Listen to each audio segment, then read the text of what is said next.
Leo's Legion, 3 down bros back after a week's vacation, and I'll tell you what, a star implodes in the center of the universe, Dr. Jekyll and Mr. Hyde, some good home cooking for some West Coast redemption. Weeks 4 and 5 in the books, Lions are 1-1, let's toss it around and kick it off.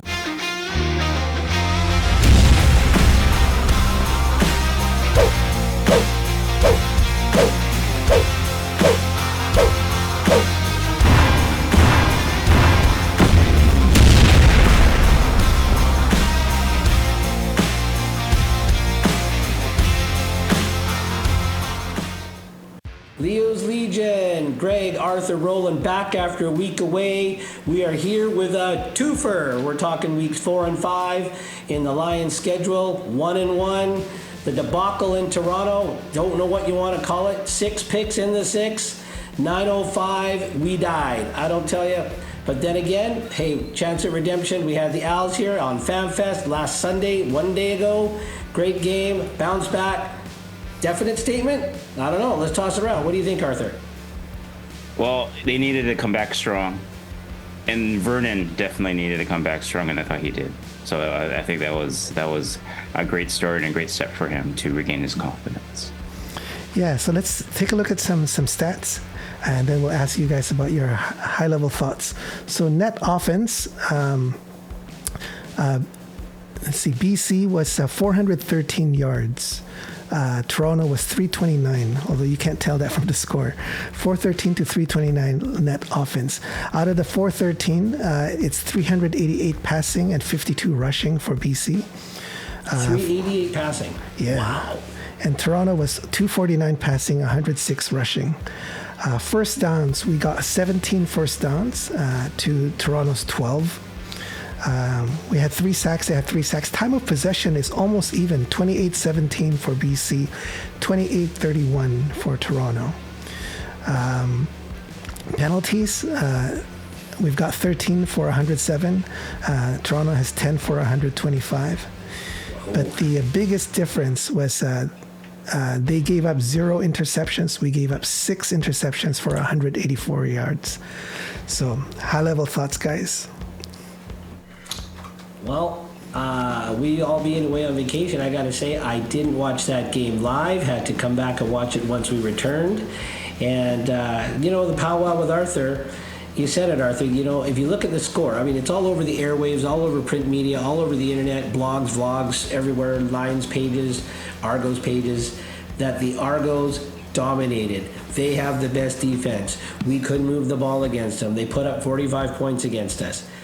But then you came in with that voice of reason, Arthur, and you said, when you look at the game, Greg, the game tells you a different story, the stats tell you a different story than just the score and the sensational headlines.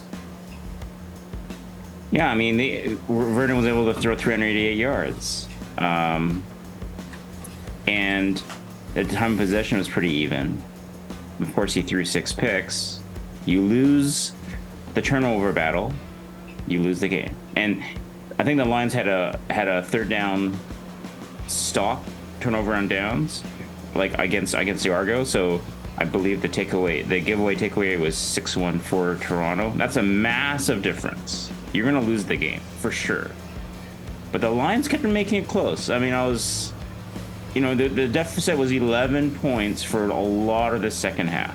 And you're like, okay, you see like whole bunch of interceptions. At one point, it was 4 interceptions to 3 touchdowns for Vernon Adams. So you're just like, okay, if you can just not throw the ball to an Argo DB. I know there's pressure, and I know he's trying to force it, and then he's trying to ball for his team. If he just can, like, some of those drives were a bit easy. Like maybe it's score effect, maybe Toronto was kind of in a prevent defense and not giving up the deep one, but it looked really easy, especially the third touchdown. It looked real, and you're like, okay, he has it within him to get us back to 1 score. Like you're down by 11, you get a touchdown, you're down by 4, it's a whole new ball game. Yeah. And I wanted to see the Lions get within 4 and see what happens. But again, more interception happened after like it was 4 interceptions to 3 touchdowns. 2 more interceptions happened, and of course the last one being a pick 6 that kind of just the game was out of reach by then for sure. Well, Yeah, as you guys know, go ahead, Rob, sorry. As you guys know, I was on a cruise during this time, and the really, really slow Wi-Fi. I endured the slow Wi-Fi in order to watch the game. I missed dinner with my family while they were eating. I was just watching this game, but man, it was tough to watch. Two things, because it kept stopping. The Wi-Fi was so slow, but we were in it in the first quarter. The first quarter we were still in it, but then we slowly started to get away from it, and.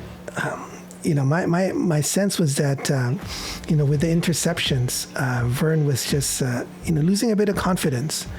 Like Arthur said, he was forcing it. A couple of those interceptions, I think, either he didn't. Well, it's a combination of him not reading the defense, and I'm guessing maybe there's something wrong with his motion too, because some of those were directly to the defender. So that's not something that he would normally do, right? Yeah, it's not like, when watching the game with Arthur, it's not like the Toronto D earned those picks. Exactly. I mean, those were gift wrap. Here you go. I mean, it's not like they went up with the Lions, the top receivers like Dominique, Mr. Head Tapper there, and took the ball away. I mean, the Lions receivers on some of those didn't have a chance. Correct me if I'm wrong, Arthur. Those balls just like boom into the DB's hands, and the receivers like a couple yards that way, couple yards that way. I'll give Toronto credit on one. The first interception with the look they gave Vernon, and then they switched between the safety and the corner, and they dropped it right at the last second, almost as he cocked his arm and let it go. Yeah. That's good video, good pre-scouting, good prep work on the Toronto D. I will give credit to Corey Mace as much as his Lions fan can give that Stamps player credit, even though he's a coach now. But that was a great call. But those other interceptions, I don't know. I'm with you, Roland. Like the mechanics were off, the thought process was off, the checkdowns were. I mean, it's like I said at the beginning, Dr. Jekyll and Mr. Hyde. He was Dr. Jekyll, scientist extraordinaire for the first 3 games, picking D's apart. Just using the game plan that Jordan McSimic gave him. Jordan McSimic gave him, used it and executed it to a T. And then Mr. Hyde shows up 6 times, and at the wrong time.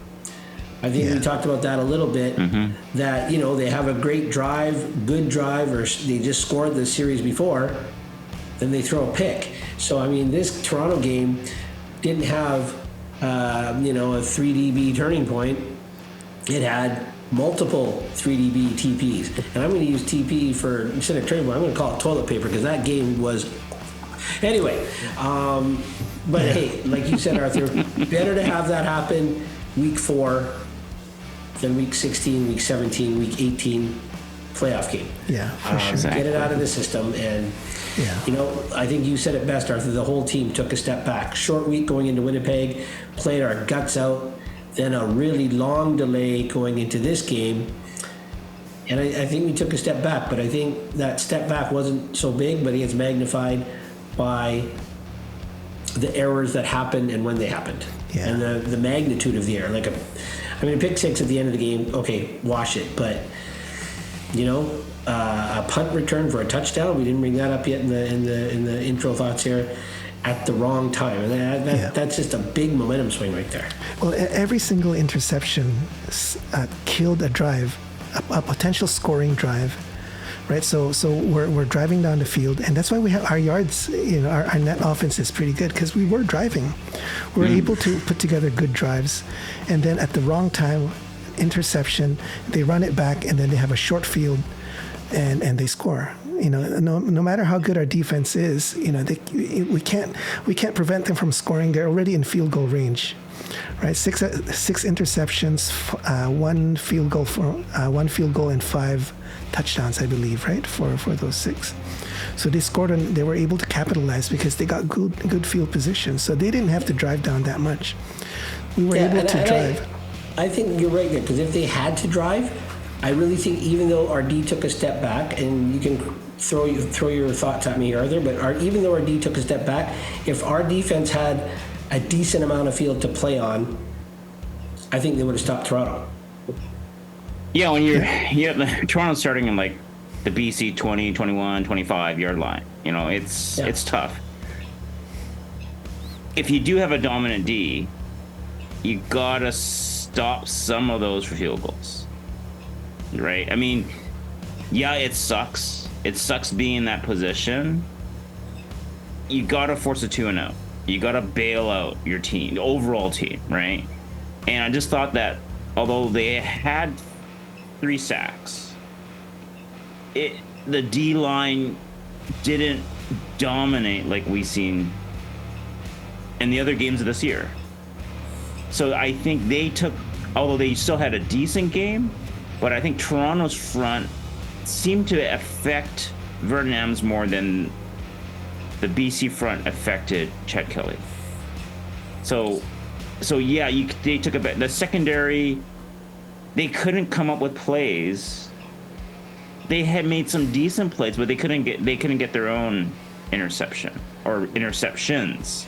Yeah. So they needed to match Toronto's secondary or scheme what they were doing. So whether it's scheme or execution, they just couldn't match that. And of course, Kelly was playing he was being a game manager. Exactly. Kelly was, I mean, you got to give props to Kelly. He didn't force too much. He was playing with the lead, and so that made it easier. Yeah.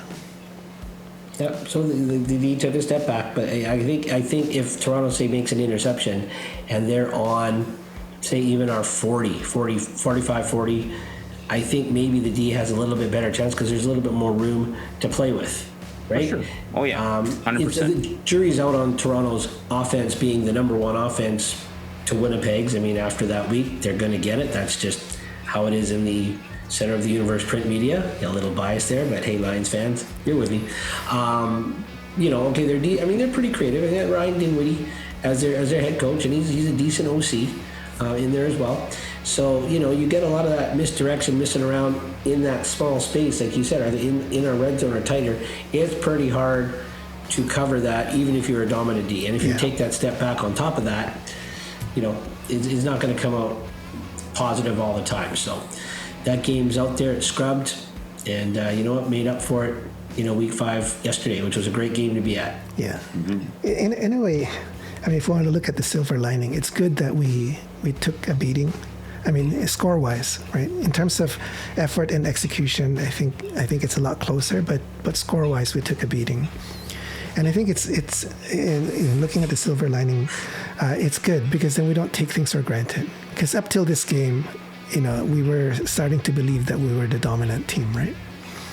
But having a loss like that keeps us humble, and we got to keep working hard for the whole season. We don't take anything for granted. So from that perspective, it's good, And in the big picture, this one loss is not gonna be a big deal, right? And I said it to you guys before: is you start the year, 4 games. You're in Calgary, home to Edmonton. Then you're in Winnipeg, in Toronto. That's a tough schedule to start. And you knew there's a good chance that there's going to be a loss in there somewhere. And those are I would say 3 playoff teams last year, based on last year's standings. 3 playoff teams on the road. So you're done with Toronto. You go to Winnipeg one more time, and so a lot of your harder games are done with this year. I mean, you still do Winnipeg home and away, but we're done with Toronto. We can't make back this loss. Nope. But again, I like what Roland's point is. The Lions are going to stay hungry, and then if we see them in the Grey Cup, and then the Lions can hopefully get their revenge there. Yeah. Best served cold. That'll be sweet. Best served cold. Yeah. Well, I mean, after that Winnipeg game, all the players were saying the right thing, right? Our ceiling still hasn't been met. We're not, we're going to celebrate this and then right back to work tomorrow. Rick Campbell said the same thing. Got to keep these guys on an even keel. But then, after that Toronto loss, Rick Campbell said, I was a little worried with all that accolade, all that, You know, even though you say it doesn't matter, you still hear it. It still registers in there. They're human beings, right? Yeah. They may not believe all the press clippings. They may not want all the trumpeting, but they've still heard it. And, you know, maybe you know, that long week between the Winnipeg game and the Toronto game, there was, you know, some festivities. Maybe the guys took some time off. And that extra length just kind of killed that momentum. You know, you knew you had a short week coming up. You knew it was the Bombers, so you were dialed in and focused on just making sure everything is right, everything's executed. Now you got that extra time between Winnipeg and Toronto. You know, maybe you go home for a bit, go spend some time with the family. Maybe they help celebrate Nate's wedding for all we know, right? But there's just that extra little bit of time that might hurt that momentum of prepping, execution, practice, all of that kind of stuff. So chalk it up, flush it, jiggle the handle a couple times. I think I read in an article today, you know, it took a little more than just one flush. Get rid of it, but it's gone. All right. So let's take a look at some plays from that game. We'll start off with a nice one. First quarter, touchdown, 18-yard throw to Rhymes.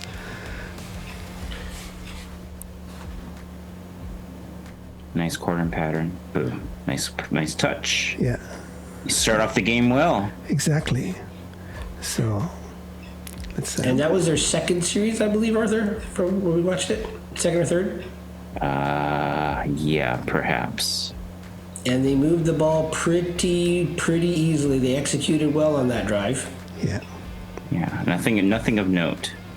Yeah. But, you know, beautiful pass. Only Rhymes can get it at the corner there. Yep, and that was a decisive Adams. Yeah, so this is carry over from the Winnipeg game where he was like, you know, a laser, right? So, and then,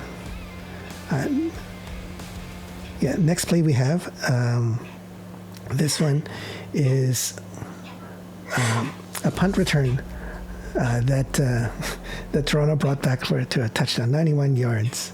So this one was painful. So let's take a look at that.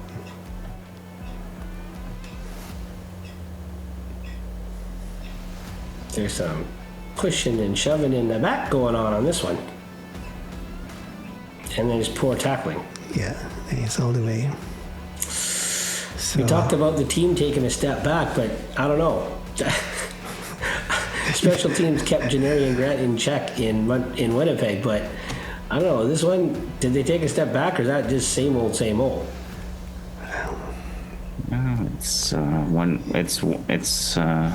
Yeah. Yeah. We got three guys, but they got blocked right away. So the Toronto guys, you know, did their job blocking those two, right? Gave him a lane to get past.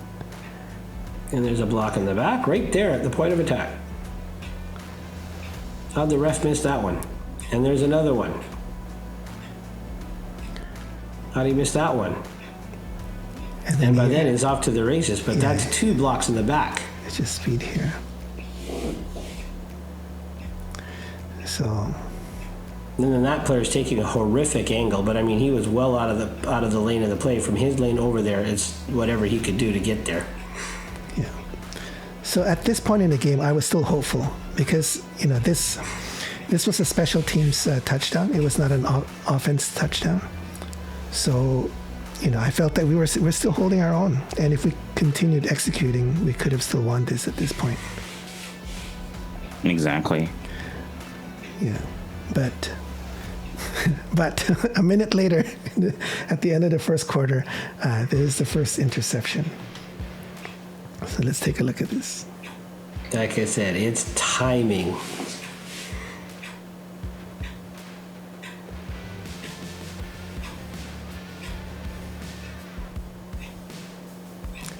So they're at the 22-yard line. So it's the red zone. So that was the change in look that Mace gave, right? Is that right, Arthur? The safety and yeah. And Daniels switched, I think. Yeah, they switched positions. And there is some heat on Vernon. So, I mean, he's throwing it based on their drills and their practice where he should be, but I don't think he expected that guy to slide over. Yeah, there's someone right in his face, and he takes contact. So, and I'm just wondering if he couldn't see, like, you know. Yeah. Vernon's not the tallest quarterback, and is trying to look over the line, and you know, like, I don't know. That seems well covered, right? Yeah. But then again, from the pre-snap read to that, you know, maybe like you said, maybe his view is obscured a little bit, and he's throwing based on the look he saw, figuring there would be a hole there where the receiver would be. Exactly. Because you don't want to think, I don't know what receiver, because I can't really make it out on my screen here, but I don't know what receiver's on the bell sign, but you don't want to think that's who Vernon was supposed to be throwing to, and he was that off. No, he was throwing to this guy. Well, he's trying to get a first down. Like, if he checks it down, the check downs are 5 yards down the field. Yeah, they are. Okay. So then I'm willing to, I'll give Toronto that one. Because they had to work. That was scheme that got them that pick. They baited him. Yep. Yeah. They baited him. Okay. Not good, good video work. Good pregame scouting. Yeah. So then that led to score. I think that was a touchdown. They got a touchdown there. And then the next play in the second quarter, with about 4 minutes left, we have another interception here. So tied game. Yeah, tied game. So again, you know, we were able to tie it up. So at this point, I was still feeling, you know, okay, you know, because it's a tied game. We can still win. Tied game. You're on the road. You had a special team touchdown against, and you had 2 picks at this point, or is this one? One pick. One pick at this point. Yeah. So you're feeling okay. Yeah, exactly. So then let's take a look at this. Right now, if you're looking at that, it just minimize the damage. Minimize damage right now. Okay, that was the tip. Yeah, that was the tip. So that one was a lucky bounce, right? I mean, the pass wasn't the most accurate. Nope. But then, you know, that was... He jumped the route, and it just bounced off, because that receiver didn't get a chance at it. That bounced off the DB's hands when he jumped it. Yeah. So it wasn't the most accurate. Probably shouldn't have thrown it to that guy. Okay, is that a line in the upper corner at 1 o'clock? This guy? Yeah, he's in a 5. No, not that one. The next one. One a little bit further downfield. Downfield, No, this I don't guy? think. No, it's No. To the where the, no. where It's the an pick- Argo. It's an Argo. Where the pick happened, he's closer to the sideline ahead of. It's an Argo. Oh, this guy. There, that's Yeah, there. no, That's an Argo. Yeah, that's an Argo. Yeah. Yeah. Linebackers are dropping back like 8 yards from the line of scrimmage. Yeah. I mean, I think Let it go. is that Kotoy? I can't see the number. And can't see. And McInnes. And Probably. that's Hatcher right there above McInnes. Yeah, Hatcher's on the here. top. Okay. I mean, there's a guy here close to Hatcher, but you know, McInnes is open.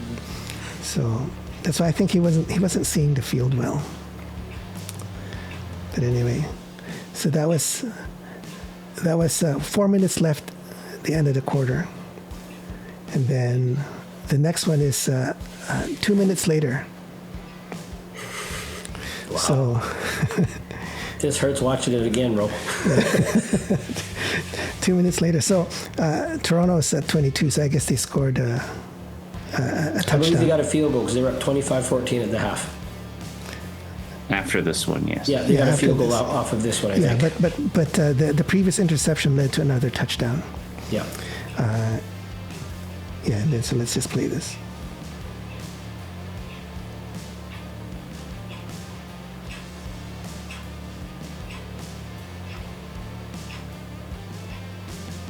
Yeah, so that's a tough one.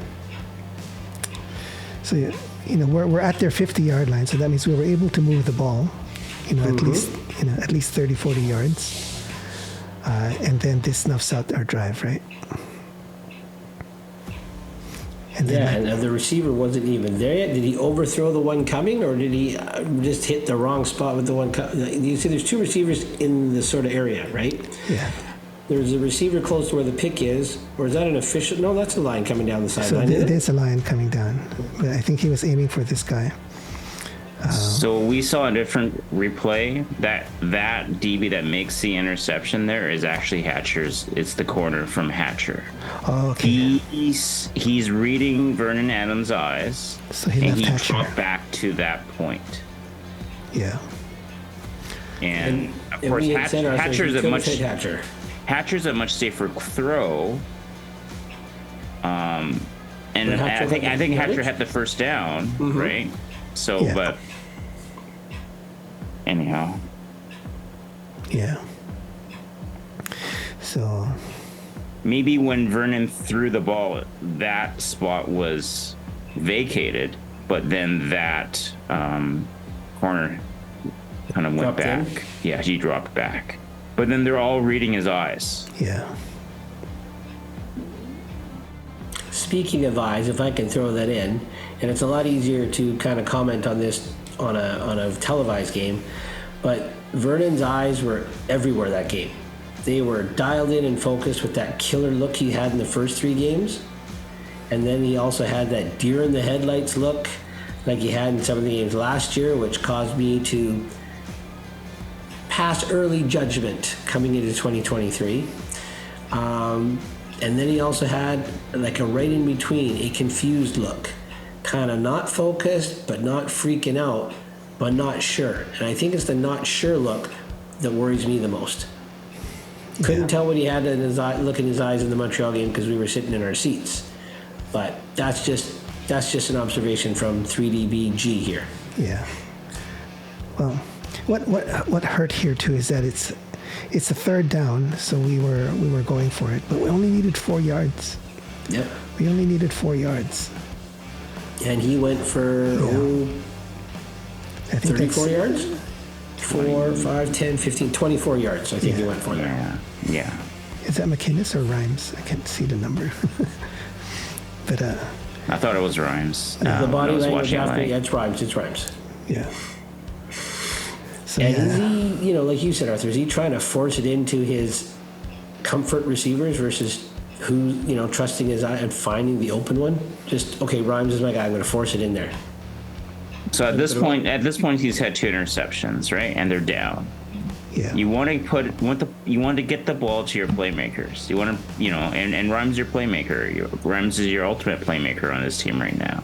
Yeah. So I don't begrudge him for going after his go-to guy. You just can't. You have to kind of disguise it. And obviously Toronto was keying on a look, or keying, like they know they're kind of inching toward Rhymes. Maybe it's hard to tell, right? Like Hollins is open straight ahead. Yeah. Yep, at the yardage, and he's at the bottom of the screen. Hatcher, and then Hatcher's open on the sideline there, right? Yeah. So. But anyways. Yeah. So this is Hatcher. This is McInnes. Who's this? Is that Cotoy? Probably. Yeah. But at this point, if we made the first down, we still have 1:37 to get the touchdown. If we get a touchdown, it's 22-21 going into the half, right? Exactly. So, but the interception just snuffed that out. So throughout the game, it's that, right? We're so close, and then get snuffed out. Mm-hmm. So let's look at the next play we have queued up here. This one is in the third quarter with 3 minutes left. It's an interception that went back for 79 yards. So they're on the 22-yard line. Yeah.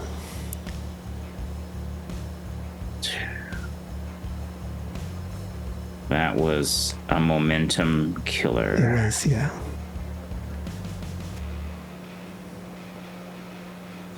Because, yeah. And, he can feel it. Right? I can feel his pain, even though I was upset. I was really upset at this point, but I could feel his pain. We're so close. Instead of us getting 7, they end up getting 7. If we got 7 here, it would have been, 24, 28. Still in the game. Well, right? Your first down, right? So, yeah, sure, you're getting flushed out, and he throws, his sidearm, and he's kind of late and too high, right? And like 1st and 10, you're on the 22. Just run up, run to the sideline, get a few yards. You're down by 2, you're down by 11. At least kick a field goal. Yeah. Then you're down by 1 score. Like a touchdown with a 2-point conversion. I mean, you're on the road. You got to play smart football. I get it. You're trying to ball. I think that you got to be a little bit less high risk in this situation. yeah. Again, he was just backpedaling. He's just backpedaling. There's like a 3-yard gap. I mean, he could have.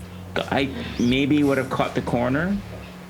Yeah. But I So just didn't like you think that. he could just go out this way? Oh, for sure. Oh, he had a running there because I think he would have beat the angle on those 2 defenders right But coming at even him. if he threw it to this guy, he gets tackled that would 2 yuck yards. That would be 5-6 yards. That's a good.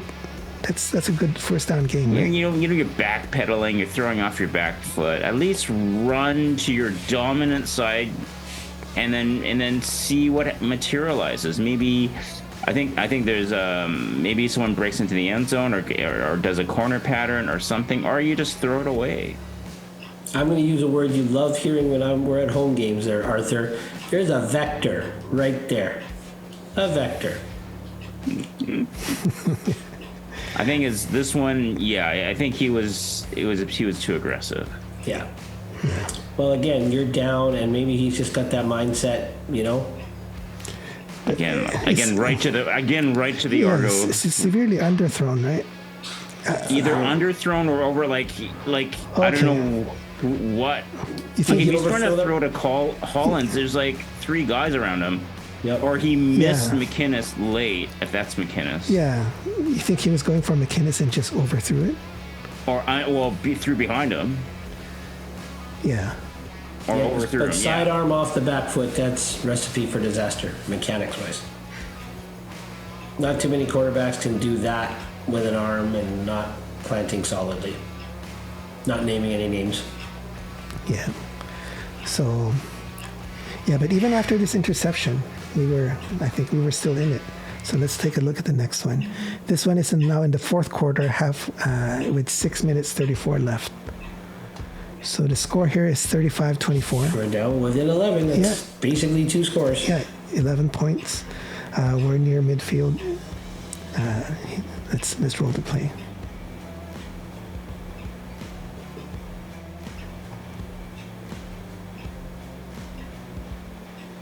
Double, triple clutch there.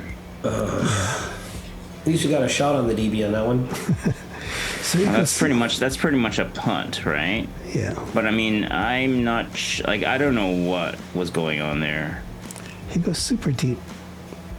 It's 1st and 10 as well. Yeah, 4th and 10. I see Hatcher at 5. He can probably get a couple yak yards after that. I can't tell whose receiver's just crossing the line of scrimmage there. That's Mackey. This one down here is That's McInnes. Rhymes. Oh, Rhymes. Yeah, 19. Yeah. So he's got 5-7 yards easy on first down right there. If he catches it and turns and falls forward, that's 7 yards. Yeah. He did mention, after in the post-game interviews that he should have maybe taken a lot more of the checkdowns and trying to force it. But again, I just don't like the math here.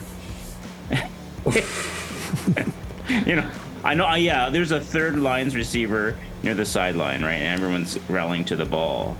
Yeah. But I mean, let's come back. Look where Mackey is. If he just lobs it over to Mackey, look at Mackey. all that room he's got to run. And he's got good hands. Yeah, he's not the fastest guy, but he's going to get that first down and more. There's no defenders there anywhere. Yeah, that's right. So I can only hear what Jordan McSimic must be saying up in the booth. Don't throw it. Well, what was like the all this like triple pumping of the ball, right? Like if he's just trying to throw something off, but no one's gonna be able to see that. No, not with all that in his face. You are right. So it's not a fake. It's just oh, maybe this one. Oh, maybe that one. No. Oh, I'll just throw it here. And is there someone in his face that he can't get proper follow through? But I don't think follow through has got to start because he overthrew everybody. So he's got full delivery on that arm. Yeah. Yeah. Ay. But I think it was we're talking about this, Greg. He took some hits. Like he tried to gut out some runs. He took some sacks. I'm just wondering if like obviously. I'm just wondering if not everything was completely right with Vernon at this point. Well, we'll never know because that's in the tent and in the room. We'll never know. Yeah. Okay, then last play for this game. Oh no! There's one more. So now this is the ugliest play. Now it's 38-24. What's that? We're down 14 points. Yeah, 1:10 left. Yeah. So I mean, two scores, I guess. Yeah, 2 scores. So I guess you're still pushing. Yeah, we need to push. Yeah. A little pressure, boom. Yeah. So that was just an underthrow. Yeah, obviously he felt that pressure behind him, but I don't know. No, there's somebody on it grabbing him as he's going down? Yeah. Okay. I wonder if he could get the full. No, he got it out. But he's jumping up. Yeah, the trajectory's wrong coming out of that arm. Yeah. He's in the He's air. got to get it over 2. He got it over the 1 as if he was throwing to that Argo. Yeah, and it looks like they're just cutting all these. Yeah, he didn't put enough loft on it. Yep. Yeah. But he was in the air when it left his hand, so not much leverage. But I mean, at that time, 105, 104. You need 2 touchdowns, You got to do it quick. So you got to throw downfield. You can't just do a 3-yard pass, which we'll talk about. Very soon in this upcoming game. So yeah, that was it. At this point, you might as well go for it. Yeah. Yeah. So. Okay, let's put a band-aid on this one, gentlemen. Yeah, but up till this interception, I still had hope. Watching this game, I still had hope. Two TDs with a minute. It's hard, but it's not impossible. But after this interception, then that's it. Well, at this point, you're like 6 interceptions. Well, I had a call on the Tuesday. We all got back to work after this holiday Monday game, and a gentleman that I speak to a lot through work. He's almost a full convert to the CFL game. He is a die-hard NFL guy, a Seahawk fan. We talk football all the time when he calls in. Yeah. You know what? And I'd love to get him on our show if we can do that. Sure. But, he says, hey, Greg, how'd the game go on Monday? And I said, man, our quarterback threw for 388 yards. He's like, whoa. I mean, that's amazing. I mean, NFL quarterbacks throw for 300. That's mind-boggling. But up here, I said 388 yards. And he says, yeah. I said, and he also threw 6 interceptions. And it went dead silent on the phone. He says, the old adage, win the turnover battle. Doesn't sound like you guys did. I said, nope. Doesn't sound like you won the game either. I said, nope. But if I just told him 388 yards and left it at that, he'd have thought we had the greatest game ever, kind of thing. Yeah. But yeah, let's put a band-aid on that one and move on. Yeah. Okay. So next is the Montreal game. So let's look at some stats and then get your initial thoughts. So net offense for Montreal, it was 328 yards. For BC, it's 351, so really close. Montreal's was 74 rushing, 297 passing. BC's was 86 rushing, 291 passing, so really close. First downs, Montreal has 16. We only have 9. We only had 9 first downs. Yeah, 9 first downs. Wow. Yeah, so that's I didn't realize that, but time of possession 28 minutes for Montreal, 22 for us, so they're a little bit ahead. But I think one big difference was they got 3 sacks, we got 7 sacks. I have 20 first downs for Montreal and 15 for, I think 16 rush and 9 rush for the Lions, according to CFL.ca. If the way it's set up is that the first downs is rush, pass, and penalty. Oh, okay. So you got to add all of that. Yeah, you add them all up. Okay. So, all right. So it's like 20 to 15, but your point taken. Yeah. They had more first downs. Sir. Okay, no worries. Thanks for that correction. But yeah, they had more first downs, but we got more sacks, doubles, 3 to 7. 7 sacks. Yeah. Music to my ears. And I just wonder if there's a certain somebody involved in more than one of those. But hey, we'll talk about that in a few minutes. Right. Yeah. So yeah, those are the high level stats. I felt good watching the game. What do you guys think, especially after the Toronto game? I thought it was a great time to be back home. It was a beautiful day, roof open, lots of families in the stands. Great way to spend a Sunday afternoon. Kind of threw me off a little bit, Sunday at 4, but hey, you know what? Whatever Mr. Doman's doing is working, because I think I read a stat today. Game 2 at home last year was 14,000 fans. Yeah. Game 2 at home this year, just over 20,000, which is a good thing.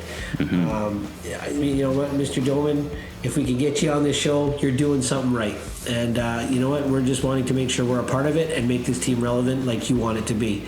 The atmosphere was good. The street party was good as it is. And hey, the result of the game was good. Didn't start off that way. Arthur, you kind of had to keep me in my seat a little bit. Yeah, it didn't. Like, I think Vernon probably wanted the first 3 passes back, and it got bailed out by a little contact on the receiver downfield. I saw the flag right away, and it was pretty obvious. I think he was kind of looking in Lucky's direction, and that's the receiver that was being held up. And then he probably took another read, and it was picked off for a pick 6. But of course, they knew it was coming back. Now, it's not a great way to start, and there was a hush in the crowd. Yeah. There was a bit of a hush in the crowd. Yeah. After the big sickening groan, Yeah, that was, and then like everyone's like, "Whew, we got the penalty call." Exactly. I was surprised that Montreal didn't challenge. I think you guys are mentioning at the game, like maybe they should have challenged it.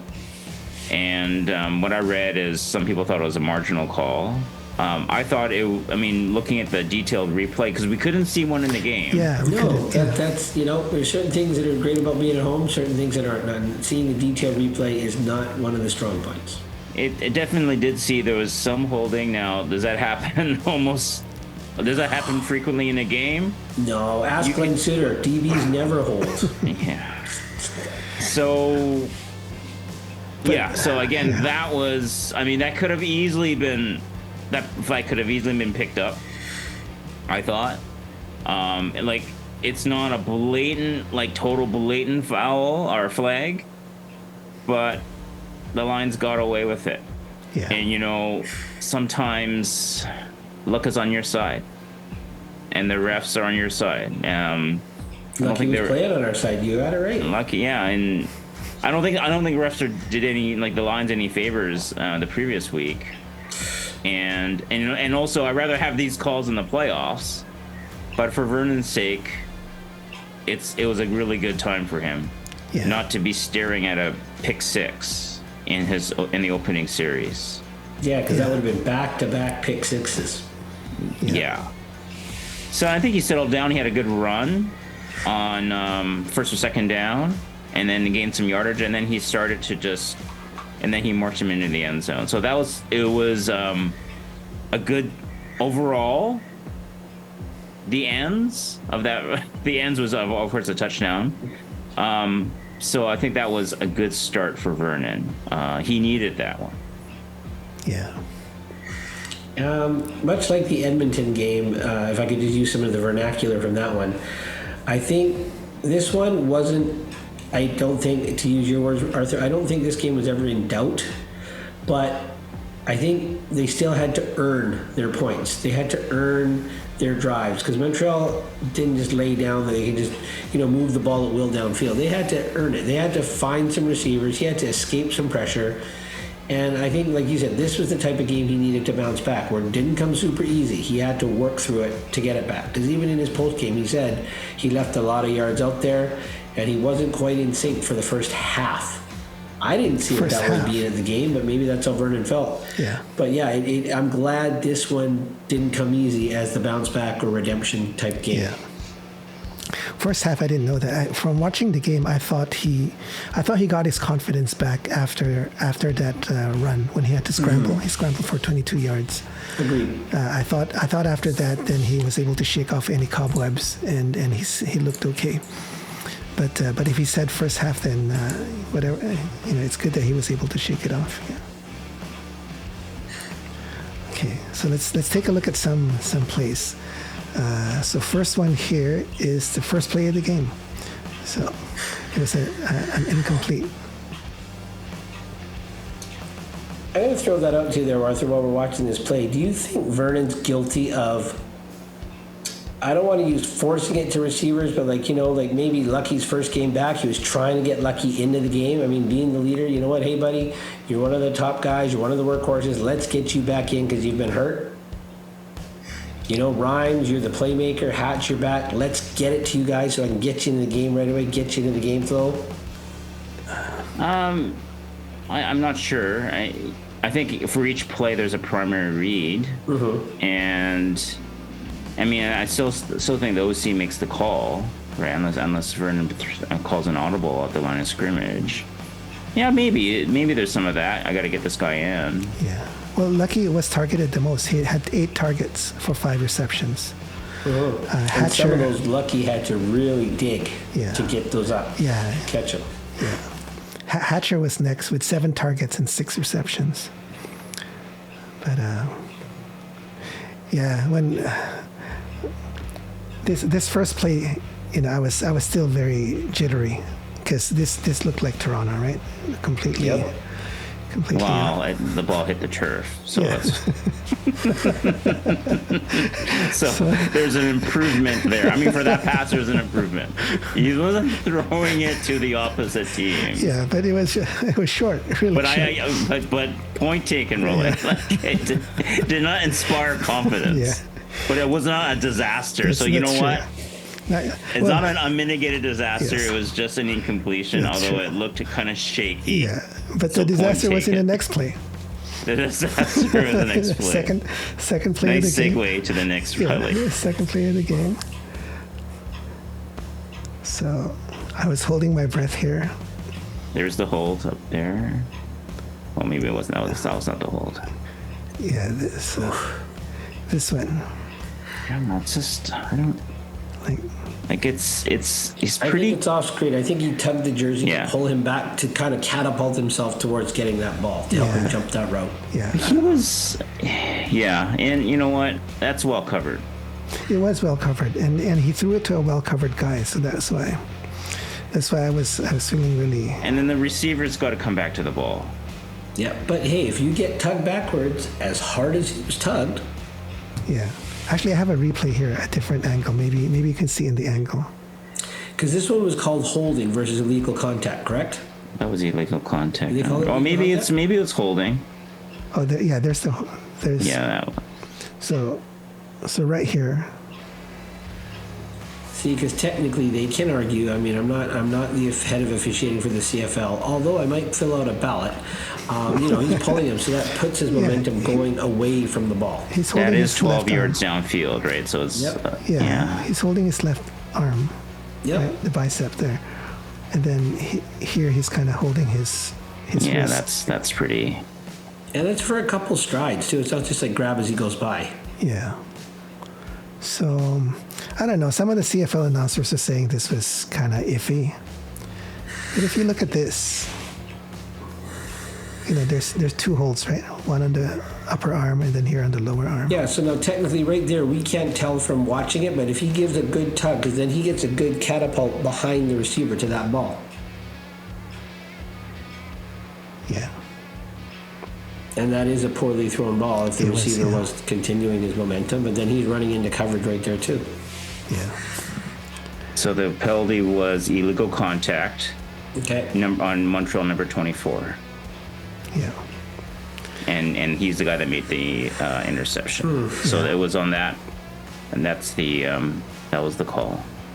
You know, I like to see the receiver come back to the ball a bit more versus kind of Finish his route. a soft curl, or come back harder to the ball, kind of like what the DB kind of cut under. Yeah. I liked him to shield the DB off a bit more. But again, that was maybe way- I don't know where the route was supposed to go. If it was supposed to be going more toward the receiver, then maybe the receiver is supposed to was supposed to run that specific route. But if so, then that ball was behind. The ball. Like, yeah. So if his route was like this, then it was thrown way behind. Yeah, and if not, then he's actually supposed to like stop or curl, if he was supposed to come go- hard to the ball. Yeah, then he then- needed to do that. So, but maybe because of the hold, it threw things off. Yeah, maybe because of the contact, he couldn't do the curl, so he thought maybe square it out and Vernon will hit me. Maybe. But Vernon's expecting a curl and launching it to where the curl would be. Then you got to protect. You got to put yourself between the ball and the DB. Yeah, but when the DB pulls himself around you, it's pretty hard. Well, I mean, at this point, you are between, and you're expecting the ball to come forward to you, and the ball came kind of behind. Kind of behind. Yeah, and then you're running backwards, so your momentum's all away from what's happening. Mm-hmm. That was ugly. Yeah, not good. But we lucked out because it was called back for the penalty. So, had this not been a penalty, it would have been a lot tougher for Vern to bounce back. Would that have made it 7-0, right? Yeah. 7-0 Montreal, and then BC would have had the ball back. Yeah. So it's still not not the end of the world, but if it had affected Vern the same way it affected him in Toronto, then it would have. Then that is disaster, because then it's only downhill from there if it affected him. Yeah. Now again, this is the first series of the game. Lots of the game left to go. Yeah. But like they say, if that in Vernon's head, he's playing us back-to-back pick sixes. Does the Dr. Jekyll stay there and keep righting the ship, or does the Mr. Hyde come out and start forcing the issue? I mean, it is early, but that also, you want to play naysayer. That early in the game leaves a lot more game to screw up. Yeah, that's right. Yeah. You just don't know. You just don't know. Yeah.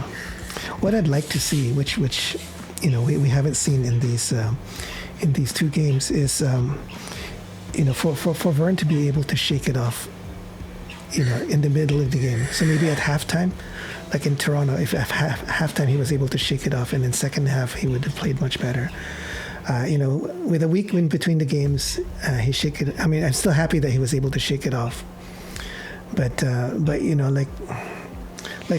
Zach Collaros, for example, right, might have been able to shake it off in halftime. So I don't know. That's what I would have liked to see. All right, next play here we have Hatcher for a 10-yard reception. So same series. Yeah, same drive. Ooh, tough catch. Yeah. Yeah, but Hatch is getting known for those. Yeah. And the defender was right there. He just missed the ball. His hand was like right there. And then same drive. This is Kotoy now. Kotoy was targeted a lot of times that evening, which is makes you happy, Greg. Makes me happy too. And targeted at the right time. Yeah. So I think they made a comment in Vernon's postgame. Kotoy's been targeted 15 times in the season, and he's made all 15 catches. wow. Very nice. Yeah. So on the stats here, he was targeted 4 times and made 4 receptions. With a touchdown. Yeah. So next play we have here. This is where Adams scrambles. Is anybody else holding their breath besides me? At this point, Yeah? I When he s- scrambled, like, yeah, I still. I was cheering, but he's like, oh, hold that ball, protect that ball. I was yelling run. Like, forget pass. I think I was with you yelling run too. I just wanted to protect that ball, man. Like, just don't drop the ball. Yeah, because he was just holding it with his left arm here.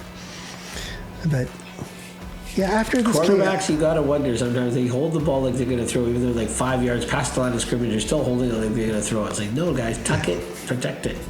yeah. I have a same play, just different angle. Wow, they had they had a blitz going. Yeah, so he made a quick decision there, right? He came out really fast. He didn't wait too long. Mm-hmm. So that was nice.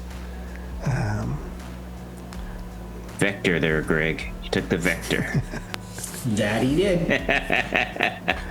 But he looked to turn back in towards 24. Was there? I think there was a defender on the outside there. Yeah, I think it was the DB with Lucky. Yeah. There he is. Yeah. So, okay, the next couple plays I have queued up here for Arthur, because Arthur, you talk about the dinks and dunks, right? So Jason Moss offense, and Cody loves these kind of throws because they're high percentage, they're low risk, and they pad the stat line really well. But Their are career, they really? their career passes. Okay, well that's just I think that's just a handoff oh, yeah, there. that was a handoff. Yeah, sorry. That's good. That's a good. They're setting up Steinbach, like him rushing, but then they did a lot of misdirection and a lot of decoys with Steinbach, and then they were, like going the opposite way. Yeah. Trying to throw off the Lions D, because obviously, you play Montreal, you want to shut down the run. Yeah. Well, I read a couple articles today that Steinbach is regressing from that physical, dependable, explosive back that he was. So is it Moss getting away from him, and that's what's hurting, or is Moss getting away from him because he's not as dominant As and before, explosive yeah. as he once was? Yeah. I mean, if that's the case, then you're gonna mix it up, right? It's not gonna be like 66% to Steinbach. You're gonna mix him in, but you're still gonna teams are, maybe teams are still gonna key on him a bit because he is what he is, but maybe they will start to okay, well, actually, he's not actually rushing that much. And how many handoffs did he have? He had 6 carries for 17 yards. Yeah, that's not a lot. That's not how he was before. I think most of that yardage was on that run that you just showed. That was 9 yards right there. Yeah. But okay, this next one here is a dink and dunk. So let's play this.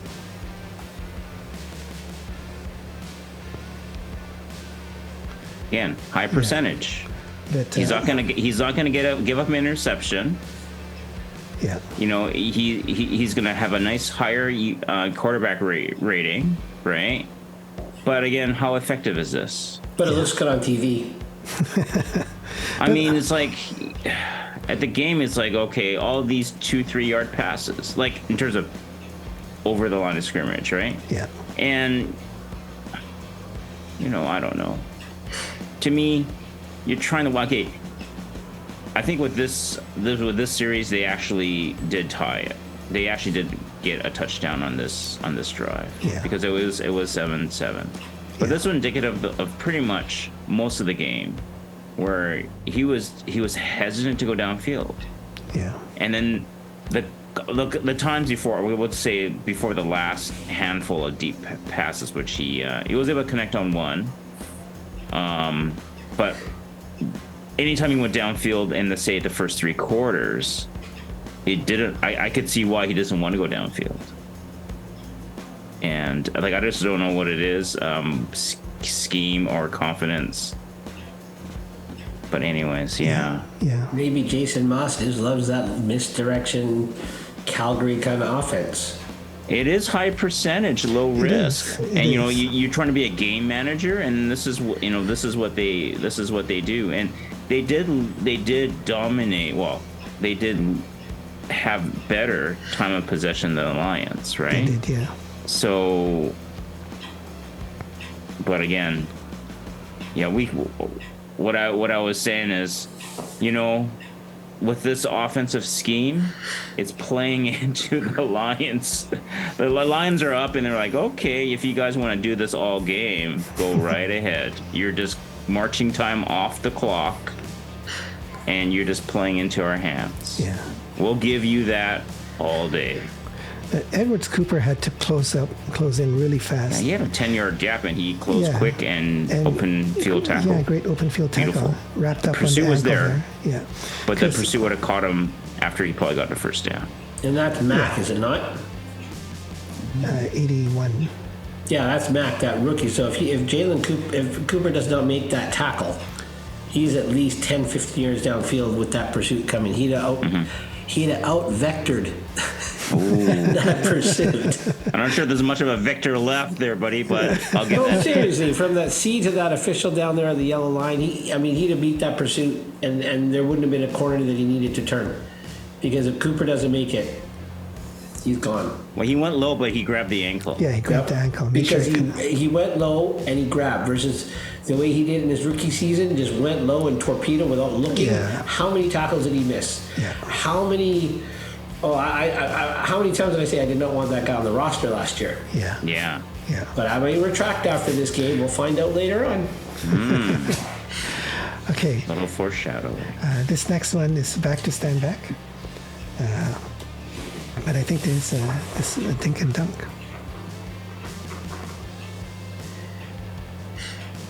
Check down. Yeah, you know what?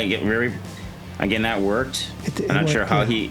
Maybe I thought they were picking on Bolacumbo a little bit. They're trying to maybe expose him in space.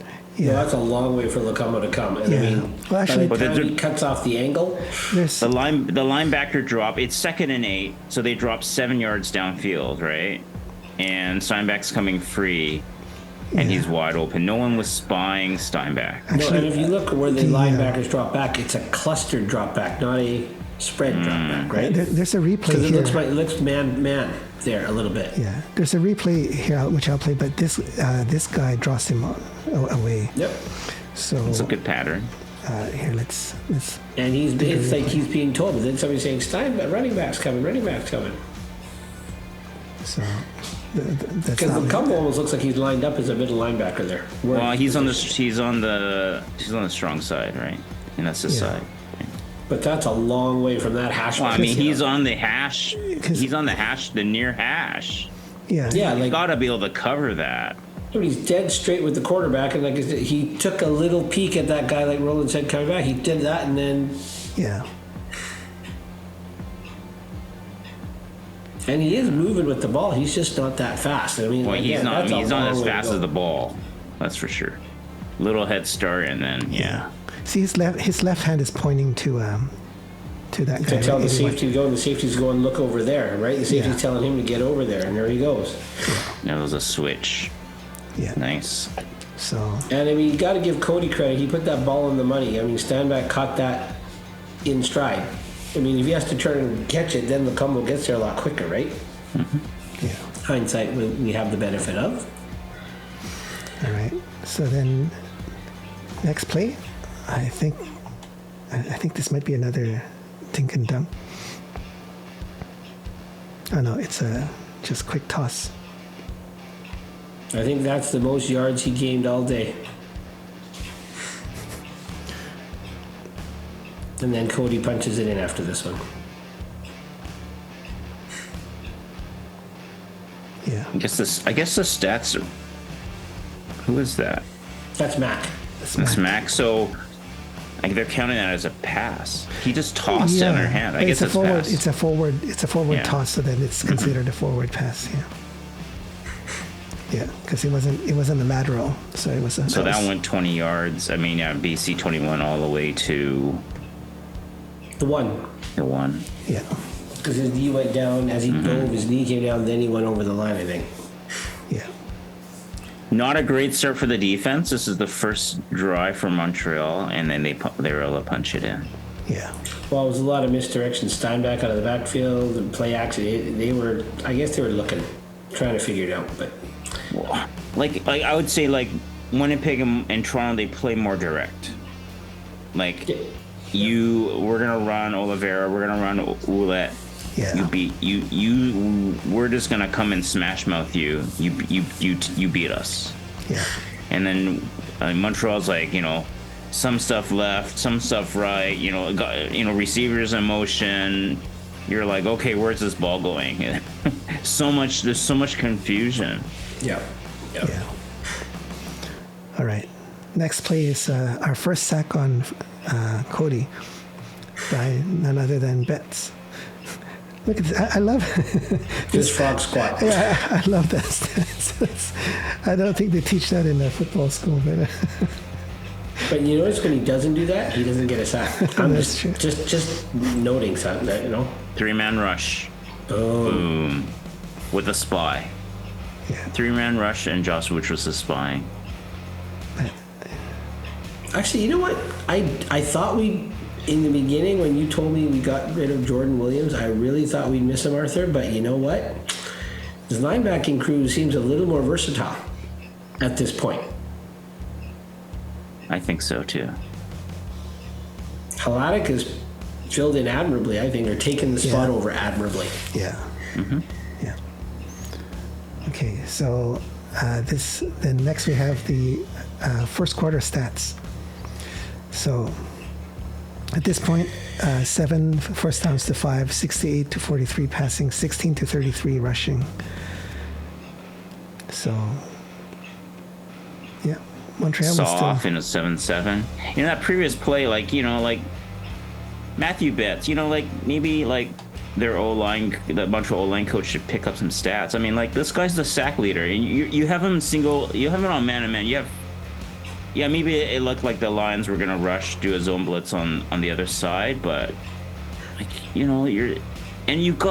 have someone back there to block too. Yeah, that's right. Well, they've doubled up on Banks because, Banks commands a lot of attention in that middle. I don't know. Yeah. You'd think that you'd want to, if there's anyone you want to double team, it's Betts, right? Yep. Did Steinbeck miss his... Oh, no, Steinbeck was going for a pass. Running back was going. Well, he's thinking, okay, it's a 3-man rush. Yeah, the running back. You guys got this, right? Yeah. But so it's like, anyways. I was happy. Yeah. Me too. Okay, so next play, this is Shiver's first CFL touchdown. So I thought, 3rd and 1. Yeah, 3rd and 1 on the 3. We could have gotten the first down without getting a touchdown, but then he pounded it in. Yeah, he pounded it in. Yeah. So he took contact at the 2-yard line. Yeah. At 5'5". 5'7", what they listed him as, but he doesn't look more than he's between 5'5" and 5'7", but he was able to First contact here. punch forward. Those 2 guys had contact. Yeah. First contact, second contact. The third guy wraps up. Wow, that's pretty impressive. Low side, at that height, he's pretty. You got to get pad level lower than his. That's pretty tough. It is. When you're 6 foot plus to get down past 5'5" and have leverage. Yeah. I mean, he already made the first down, but then he just got the touchdown to boot. Yeah, so might as well get touchdown. And you're always worried about these small guys, how they run inside, but this guy was able to, 94. That's a D line. That's a D lineman. It is. Mm-hmm. Yeah, that's pretty impressive. Like, he's driving his legs still, right? Yeah, that's the key. Stay low and keep driving. He had 3 guys on him at that point. I mean, that's a lot of humanity he's dragging. Yep. I think that's tackle it in half that maybe. But you know what? He didn't skip leg day at the gym there, Greg. Nope. So definitely give him that much. Yeah. All right. Then next play we have is a 32 kickoff return by Worthy. So, we've been talking a lot about our return coverage, and I wanted to get you guys' thought. The opposition returners seem to be able to just run through the gut of our coverage for at least 20 yards before. The gunners are too wide apart. The next wedge busters are too wide apart, and they just run right down the middle line. So he caught the ball here. Yeah. Is there a line on screen? Yeah. No, we're not on screen. I mean, how many yards away is 20 plus yards? Yeah. At least 22, 23 yards away. He's caught the ball. So we talked about this in the game, right? Should we get Flintoff to not kick too far? This is a kickoff, right? This is a kickoff. Yep. Yeah. So he's going to have more room on a kickoff. Okay. Yeah, because we're also kicking off from the R35, right? Yeah. So he's going to have more room. But they changed all that kickoff rule to make more offense. So yeah, but again, we never seem to have a clear path up the middle. Our opposition, they have a clear path up the middle. They got a clear path to the right. They got a clear path to the left. There just doesn't seem to be that jumble of humanity that happens when we're returning the ball. So, are we just not running fast enough, or is the ball not hanging? Because, like Arthur said, we're not even on screen, and he's already caught the ball. So, by the time we get to him, he's already run 10 yards, and he's running full speed, right? And look at all our guys are to the outside with a blocker. They've all been blocked to the outside. So I don't know. That's something that we got to fix. It's a weakness in our game. So Chandler Worthy had 3 kickoff returns with an average of 24. And the longest is 32. And Terry Williams? Well, Terry Williams, for a kickoff return, had 1 for 30 yards. He had 30 on that? Wow. Mackey had 1 for 21 yards. With a skying jump, I might add. Yeah. Yeah. So, I mean, if you look at the stats, they aren't being outclassed. But there was a point I made with you guys, off screen is Montreal kick return teams had 6 calls against them for either illegal block, or a hold, or too many men, and that kind of bailed out the BC teams. Yeah. Special teams. Yeah. So maybe it would have been a lot worse if some of those returns were left to stand.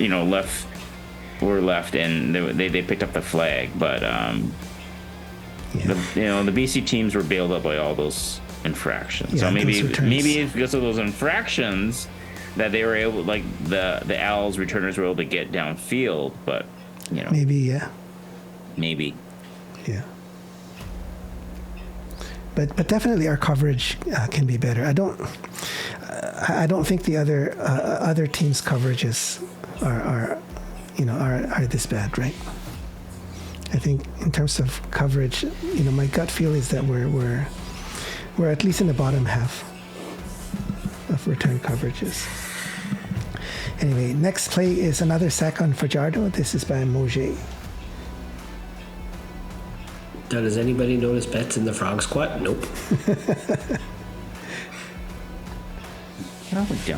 I guess Moje surprised him, hit him, and then Cody just kind of fell. Yeah. Usually Cody just spins out of that and able to like power through it. But this one, I think Moje kind of caught him off guard. Yeah.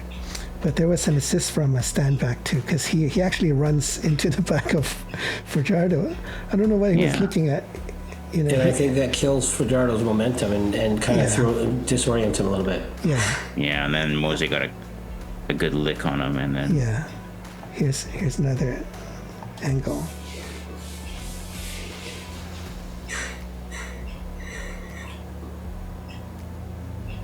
Yeah. Oh. So Sales took down. What is that? Sales. You see when Sales will swing on the blitz. Well, Julian Grant knocked him right down at the bottom of the screen. Yeah. Boom. Oh, Julian Grant did not have position, did not have a proper base, not listening to his junior coaches. Boy, oh boy. Boy, oh boy. He was curled up in a little fetal ball there. I mean, look, if you go back, he's not ready to absorb or dish out a hit. Well, he wasn't in, maybe, yeah. Well, No, yeah. he's all curled up. He's not ready. His back is flat. It's like he's almost curled up like an armadillo. Well, I guess he's speed bump Yeah, he to wasn't in Sales' position. hot rod. Huh? Yeah, and he does keep Sales to the outside, but then that just opens up a nice big hole for Mosier to come through. Yeah. Yeah, look at that. And then Mosier almost had to get around Steinbach to get to Fajardo. Exactly, yeah. But I think he's supposed to take the inside guy, right? You know, when you have two guys like this, you take the inside Yeah, guy you because the should have. outside guy has a longer path. But to it take, almost right? looks like Steinbach was going for the other outside guy on the other side who Antwi picked up. Actually, I think it's the right tackle that should have, I don't know, the blocking scheme was off. Because I Yeah. think he went down, yeah, I'm not sure what he was doing, Yeah, but they he double left. teamed it. Yeah, that right tackle should have, I don't know. Yeah.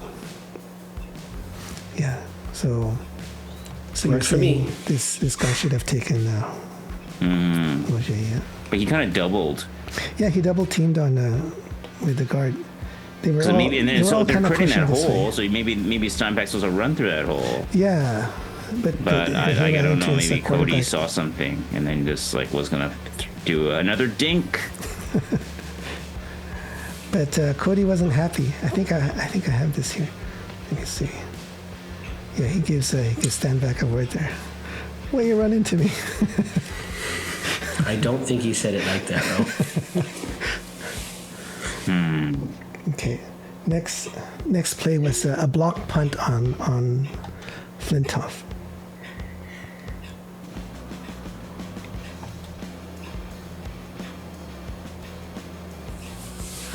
Oh, maybe not.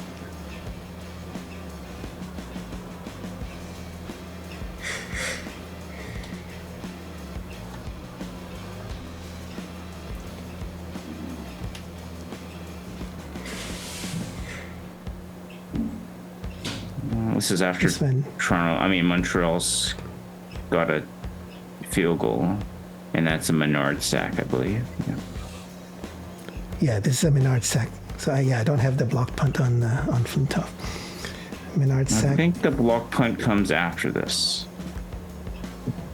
because the block punt then proceeds to a blocked field goal for a touchdown. Yeah, that's right. So this one, So lines blitzed. I do like aggressive defensive play calling by RP, getting a bit more pressure on the quarterback, and like these blitzes. I thought, and then of course Menard is free, and they just overpowered them. Then the Yeah. Lions have to go man to man, definitely, in the secondary. yeah. See the linebackers peeling back. Some of the linebackers peeling back.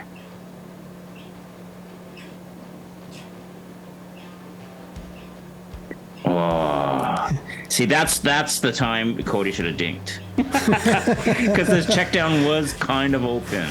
Yeah, but I think he's already curling up and absorbing the hit by the time he looks up to look at his checkdowns. Yeah. Well, he's hoping for those intermediate receivers. He needed another second, and then those intermediate receivers are probably just about to go on their break, and he just needed like maybe a half a second for that break to happen, and then Yeah, because I think his peripheral vision, he sees some movement, but I don't think he realizes how close Menard is until around here. Mm-hmm. And then at that point, it's too late. Right? Yeah, Boy, Menard beat his man quite early. yeah. He took a good path around the right tackle. it's fairly good, well picked up, except for the outside guys. Yeah,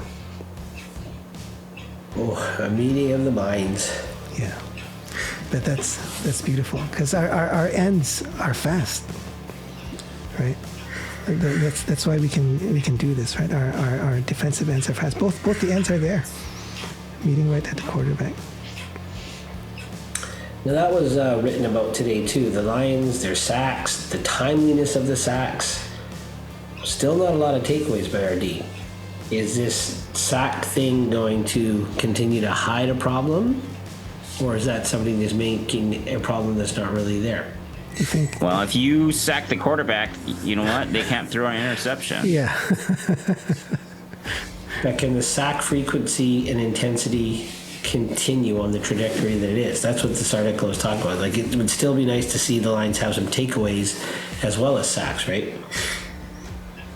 Well, I mean, if the Lions are blitzing, you got to make them burn. You have to make Lions pay by going, trying to find a man-to-man. They're in man-to-man most likely, and you got to make them pay deep, right? Because obviously maybe the safety is covering up for a DB that's blitzing, or the safety is going on a blitz themselves. So you have to make them pay. But if they're getting sacks and they're not getting interceptions, and then it all depends again what quarterback you're playing against. Yeah. Against Montreal, it was just hard to get interceptions. He wasn't throwing downfield. Yeah. I think there's two types of interceptions, right? One is where we're getting pressure on the quarterback throws a desperation throw or throws off balance, then we pick it off. The other type is where it's not a bad throw, but the DB is aggressive and goes for the ball. Mm-hmm. Right. So we, to Greg's point, we haven't seen a lot of the latter part. I mean, the first part, it depends on the quarterback. If the quarterback's playing good and safe, then he's not going to throw desperation passes, right? All right, next one is I think my most favorite play of the game is this one here. Oh, yeah. And I believe this was just after the three of us said, special teams is our Achilles heel. Exactly, yeah. And then boom. So. Glad he didn't drop the ball. Yeah, exactly. I like this so much. I have two other angles, two other replays. Sorry.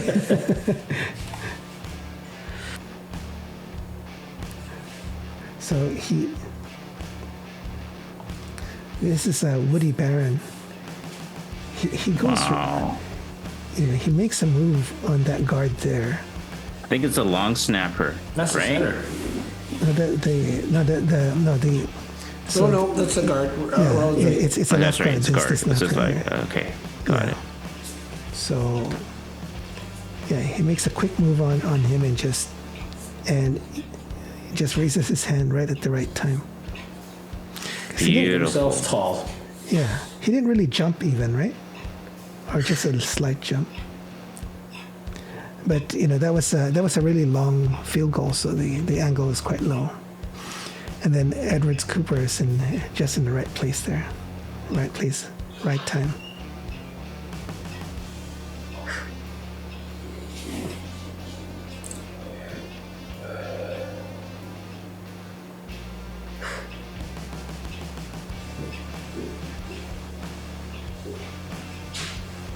All right, so next play I have is... Nice scamper. Yeah. So this one is another dink and dunk, but now Edwards Cooper anticipates it.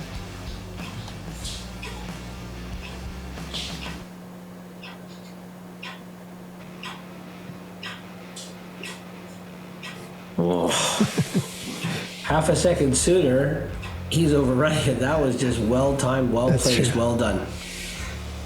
So when the ball is snapped, he's already making his move.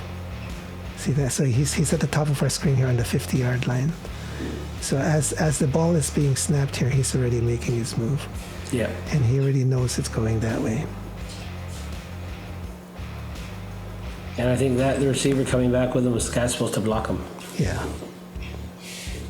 So to Arthur's point, that's what happens when they keep running the same play. No, I mean, you got a zone defense. You got people deep, right? So you got people backing you up. And if he gets by you, there's like 5-6. I think you have Halatic dropping back. Linebackers are dropping back. So yeah, might as well go for it. Yeah. Be aggressive. Be assertive. I like it. Yeah. So Yeah. You think he should have gone for the ball, Greg? No, because he goes for that ball, he misses the guy. I'm very happy with that. I mean, that's a 5-6 yard loss. Yeah, I'm on first down. You put him in a hole. Exactly. That's like a sack. Exactly. To me, that's a sack. Yeah. Okay. This next play is a weird one that, that we were scratching our heads in the game. Even the announcers on the CFL feed wasn't quite sure what happened.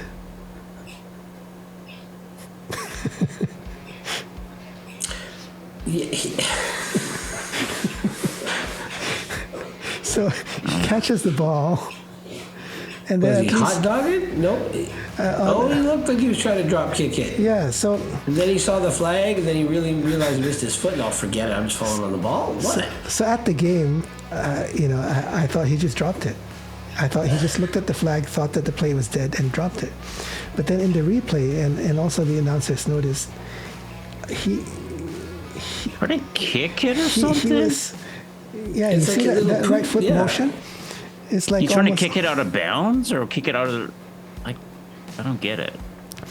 Yeah, I mean, Well, if it goes out of bounds at the first down marker, he's the last guy to touch it. It's But that first marker, I mean, it's second 16, so that first marker is the original line of scrimmage. Yeah. So he'd have to kick it like that angle. I don't know where he's going with that. so Well, maybe he realized it, and that's why he just dropped it and fell on well, it. he wouldn't. If they were trying to retain possession of the ball, it's legal in the CFL to drop kick, and then anyone behind him can go and recover it. But So- he's almost at the line of scrimmage. Yeah, He you can't. you can drop kick anywhere. You don't have to be behind the line of scrimmage. In the Because the drop kick, CFL. it's touching the ground, so the ball is freely live once Yeah. it touches the ground before you kick it. So, so if that was what the play was called, then maybe that's a way that they could retain possession, right? Kick the ball. BC's caught off guard. They don't know what happened. One of them goes and retrieves it, and they retain possession. But maybe because in order to drop kick, the ball has to touch the ground first before it touches Correct. your foot. So, but maybe at this point he realized, oh no, it's not going to touch the ground before it hits my foot. It's a weird angle. Like he's kind of like almost to the sideline. And he's facing the sideline. I mean, don't you think that Yeah. he'd probably want to pivot and Yeah. give himself more of the field? And he's kind of like looks like he wanted to kick it with his right foot. Like where he's gonna kick it?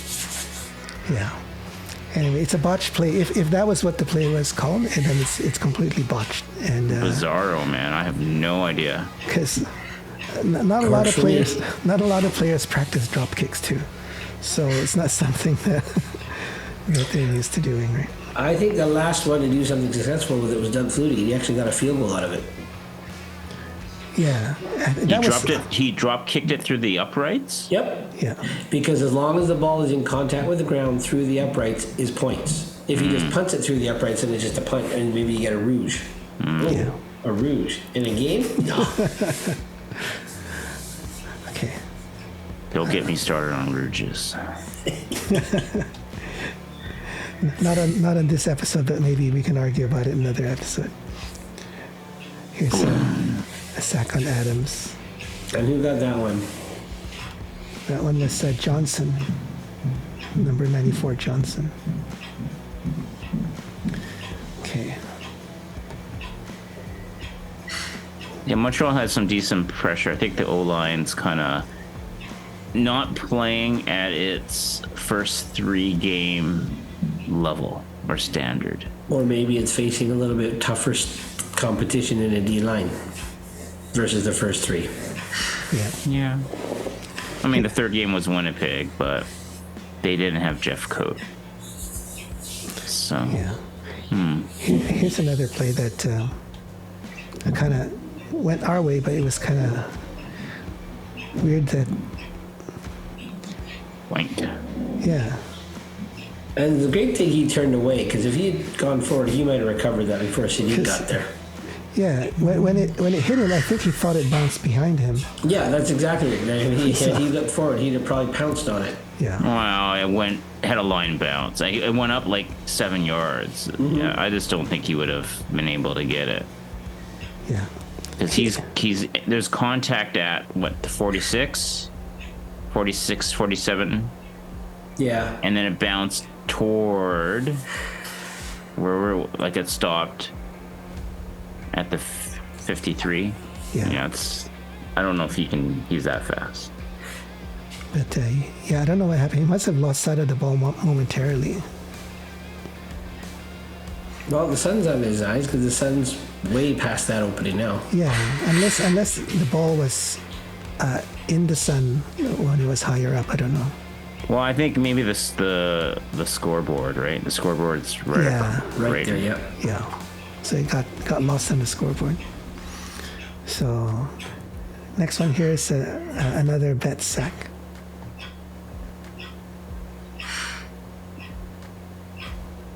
Oh, I think this one was called back though. Yeah. Yeah, it looks like offside. Yeah, he was offside. Betts was offside on that. Yeah. Mm-hmm. Yeah, but it was really close. I think I have a replay here. It was really close. So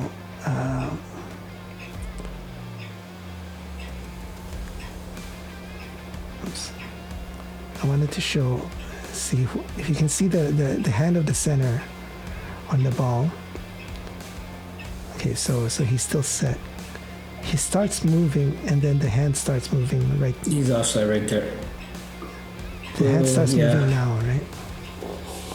The hand starts moving now. So I don't know how he's anticipating it because he is very fast off the snap, right?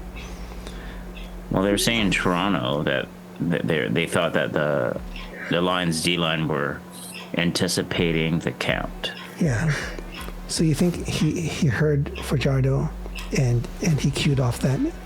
Yeah, like maybe Cody's cadence. Maybe Cody was doing it one way consistently, and then maybe Cody kind of threw him off a little. Yeah. I noticed Cody was doing a lot of hard counts. Yeah.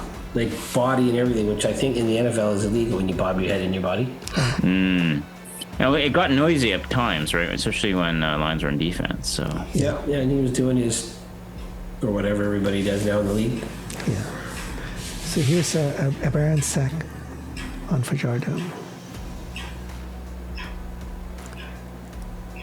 boom. Yeah, that was nice. We got 4 guys right there. Here's 35-yard reception by Rhymes. Oh, from our angle, I was a little worried on that one. Yeah, But then when we saw beautiful. the replay on the screen, it was a good tight window, but it was a good tight, very good yeah. window. It was Well, tight. that's a desperation dive. But I think it's a good yard and a half away. Yeah.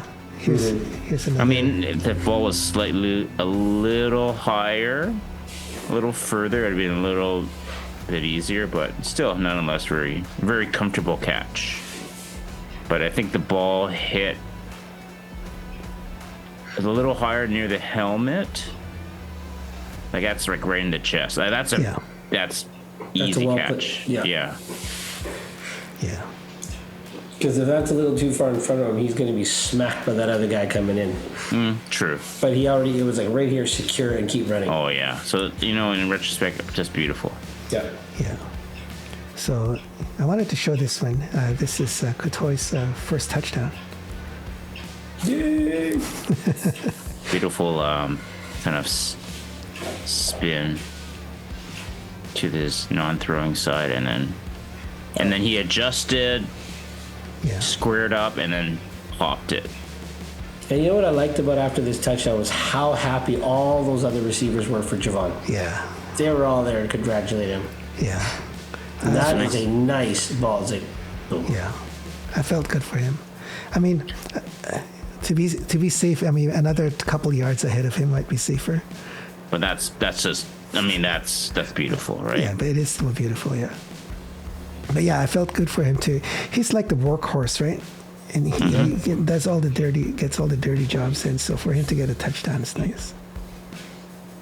Just like Woody Bear and Josh Banks on defense. He does all that work in the middle, takes the double teams, takes everything, doesn't get the sacks, but he frees up so many lanes for the other guys. Yeah. So So here, I'm going to show you a couple plays here that it's a little bit upsetting. So we were at 2nd and 8.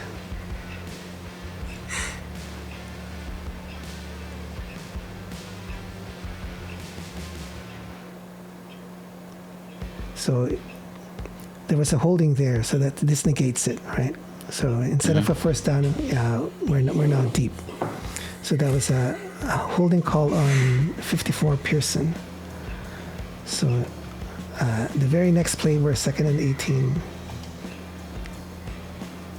And we get a good pass out. I think it was over 30 yards. The Hatcher, I think. Yeah. So, 2nd and 18, you get... What an effort. What an effort. Yeah. But again, it's negated because now there's a holding on Chung. So they were calling a lot of holding. But in the replay here, it was clearly a holding though.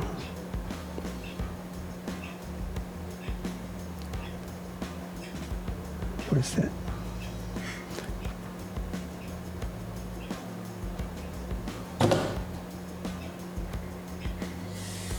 I think it's further ahead. I don't think I see it yet. It's further ahead. If it's Chung. Yeah, 65 Chung. Yeah, so it's not there yet. So that's when Adams comes forward. Right there, there's a little bit of a hand to the face. Oh, yeah, there we here. go. Right there, right Here, there. it's just hugging him here. Yeah. Yeah. So, but yeah, that killed our drive. So we had to punt. This one is a sack on Fajardo by Tuhema. How do you say his name? Tehema, I think he's on it. Sione Tehema. Oh. And Betts is there too. Cody's hard to bring down as a quarterback. So But he's a bigger guy. yeah, right? and he's fast, and he can absorb some contact, and so yeah, it's hard to bring him down. Yeah. But we got 3 guys surrounding him here. One was blocked, but 2 guys got to him. Man, he took some punishment. Oh, poor guy. Poor guy. 2 more plays I want to show you guys. One, this one is the Shivers fumble. Oh, I was so excited for that little guy. All the way, like, whoa! The whole stadium was on their feet. Oh yeah, that would have been wonderful if he had scored.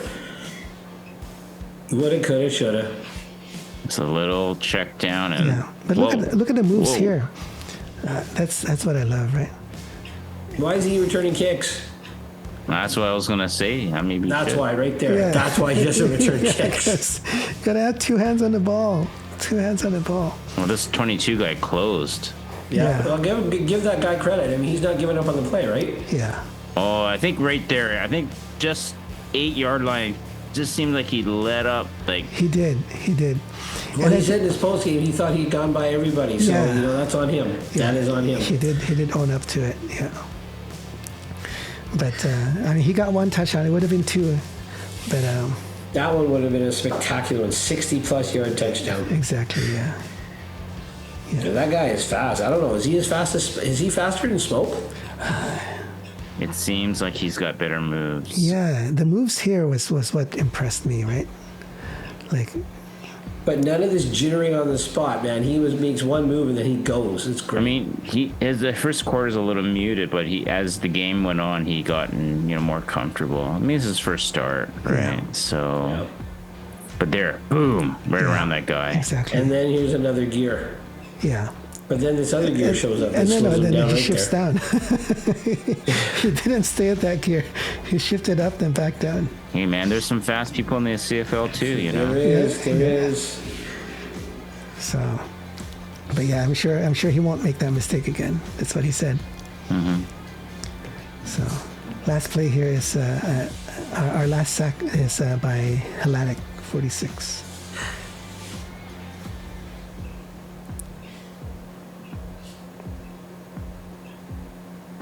Yeah. Blitz. Yeah, it comes in a bit late, delayed blitz. Oh no, he goes right away. Yeah, How many guys are they're going? I know. We were all 6. there, yeah. How many? 6 Lions were rushing? 1, 2, 3, 4, 5, 6. 6? I count 5. 5. Five. Okay, there's a shadow. 5. And they had 6 to protect because they had a running back in there. Yeah. 6 to Didn't protect. matter. Yeah. Anyway, so yeah, that's that was a good bounce back game. Started off shaky, like you said, Greg, but solidified. I thought early, halfway through the first quarter, but you said that Vern said that it was after the first half. Any final thoughts on the game? Where do we go from here? Well, Lions go to a bye week. Bye week. And like some contributor said, a poster said, Mike Benavides, you got a week to figure out some punt coverage. But I think they need some time to just kind of decompress a little bit, get away from football, and then get right back at it because it's Saskatchewan coming to town. Yeah. A back-to-back home game. Saskatchewan. What do we have to worry about for Saskatchewan? A hot Trevor Harris that's in rhythm. Has he been hot yet this year? Nope. Mind you, I mean, who's he played so far this year? Winnipeg, Edmonton, Calgary, and they beat Calgary. I think they've got 2 victories. Yeah. All right. Anyway, I think it's time for Greg's Corner. So, Greg, let's take it away. Leo's Legion, we're back after a vacation to Greg's Passion Corner, and we all know what we talk about here, and that's the points. We got prop points for doing something great, and we got poo points for doing something not so great. And so based on what we saw in Toronto in week number 4, we need to break out some kitty litter because these Lions played like kitty cats, and there was nothing but poo points to go around. And the biggest contributor of all to that litter box was none other than Mr. Vernon Adams Jr. I had retracted what I thought about him, but 6 interceptions when you should have had this team on the ropes. And I got to give you a -1 poo point because, well, Vernon, you kind of stunk it up a little bit. And that old big play VA came back where you're a little too dialed in on the big deep ball downfield, and some of those balls were not even on target. But that's all the points we're going to talk about with the Toronto game because, as I said, that's a star implosion in the center of the universe. Dr. Jekyll, Mr. Hyde. It's over, it's done, it's flushed, it's mushed. Now we're going to talk about some West Coast redemption. And I'll tell you, one of the guys that came to the forefront in that game is none other than Woody Barron. He got his first sack of the game. He had an incredible block on a field goal. Woody Barron, you caused a lot of commotion in the middle of that line, which freed up your teammates for some sacks. Woody Barron, you get 1 prop point, a respect point of +1 for the effort, for the outcomes, and for all the stuff that you did that game. And now we got another player that stood out. And again, not only on defense, but on special teams as well. He was a recipient of that Woody Barron block, ran it in for a touchdown, but also a beautifully timed and executed tackle for loss, a 6-yard loss on a little hitch screen, beat his block, got to the man, laid him out. Jalen Edwards-Cooper, who I did not want on the roster in 2022. Too many penalties, too many temper tantrum penalties, but today we're going to give you a +1 prop point for your effort in this game. So there you have it, guys. We're going to have a new revamped Passion Corner as of our next episode. So we had our poo points, we got our prop points. Stay tuned to next week to see how we're going to rate our players. All right. Awesome, Greg. So yeah, that's our episode for today. Hope you guys enjoyed our chat, our discussion. Let us know if there's things that you don't agree with, or Please things that disagree, or what you want us to talk about. Things you want us to talk about, let us know as well. comment, subscribe, follow, whatever you guys got to do. Y'all know the game. Y'all know the drill. Looking forward to Saskatchewan in 2 weeks. Have a good bye week, everyone. You guys too. All right. See ya. Take care, See ya. guys. See ya.